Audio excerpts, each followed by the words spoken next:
किसान भाई नमस्कार। किसान भाई, गेहूं में 60 दिन की अवस्था पे क्या क्या स्प्रे करें तो हमारे परिणाम बढ़िया आएंगे, हमारा उत्पादन बढ़ेगा। इसके लिए हम बताना चाहेंगे आप सभी किसान भाइयों को।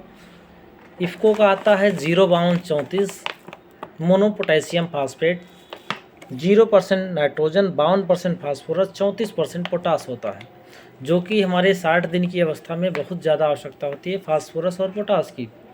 तो किसान भाई क्या करना है, इसका घोल बनाना है 10 ग्राम पर लीटर, 5 से 10 ग्राम पर लीटर का इसका घोल बनाना है और खड़ी फसल में हमको स्प्रे करना है।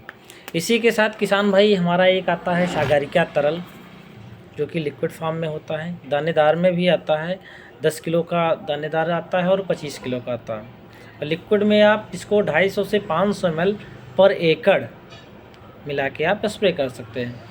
इसमें सीवेट एक्स्ट्रा होता है 28%, बाकी सारे जितने सूक्ष्म पोषक होता है zinc, ferrous, magnesium, copper, molybdenum, boron, सारे तत्व इसमें इंक्लूड हैं। ये लिक्विड में आप हमारे हाथ में देख रहे हैं किसान भाई, 250 से 500 ml पर एकड़ इसका डोज होता है। गेहूं की फसल में आप मिला के इसमें स्प्रे कर सकते हैं।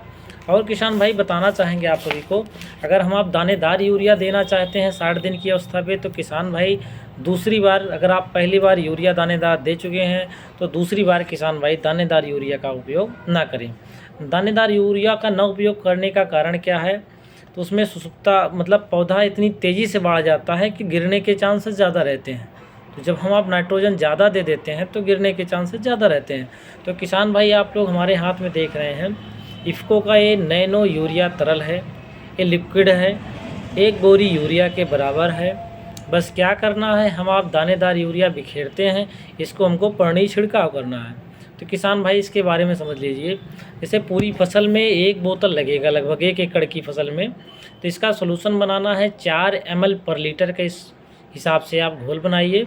और पूरे 1 एकड़ फसल में 125 लीटर में हमारा 05234 हो गया, 05234 हो गया, सागरिका तरल हो गया और हमारा ये नैनो यूरिया तरल, तीनों का सोल्यूशन बना के 1 एकड़ की फसल में अगर आप स्प्रे करते हैं तो आपके उत्पादन में 3 से 8% की वृद्धि होगी। जब बालियाँ निकलेंगी, चमकदार निकलेंगी, एक बराबर से निकलेगी, उत्पादन आपका अवश्य बढ़ेगा। किसान भाई नैनो यूरिया में क्या है, इसमें 4% नाइट्रोजन होता है।